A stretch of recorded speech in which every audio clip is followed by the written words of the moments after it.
Welcome back to another quick guide. Today I'll teach you how to reduce camera shake in DaVinci Resolve.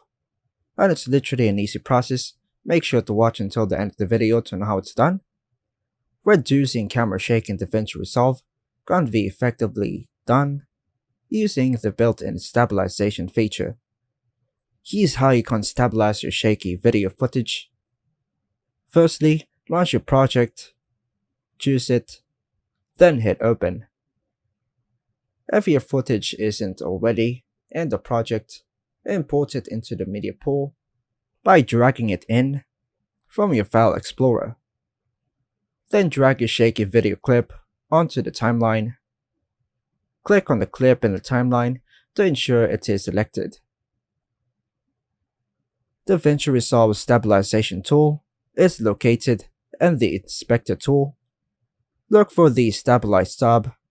It might be nested under another tab like Tracker, depending on your version of Resolve. Click on Stabilizer to open the stabilization controls. Configure stabilization settings. Mode. Choose the mode of stabilization. Classic Stabilizer is straightforward and good for simple shakies.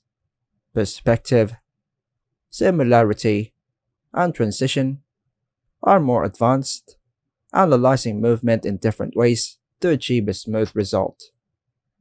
Cropping ratio.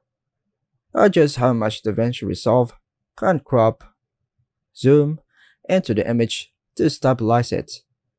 Increase the cropping can lead to more stabilization, but at the cost of losing more of the frame.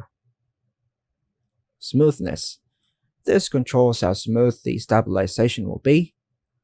Higher values result in smoother footage, but might lead to unnatural movements if set too high. After setting your parameters, click on Stabilize. DaVinci Resolve will analyze the clip and apply stabilization based on the settings you choose. Then play back the stabilized clip in the timeline to see the effect. If the footage still appears shaky or overly cropped, you might need to adjust the settings and stabilize again. DaVinci Resolve's stabilization feature is powerful, but it's worth noting that extremely shaky footage might not be completely fixed digitally and can result in some loss of video quality due to the cropping and scaling involved. And that's all for now, folks. Thanks for watching.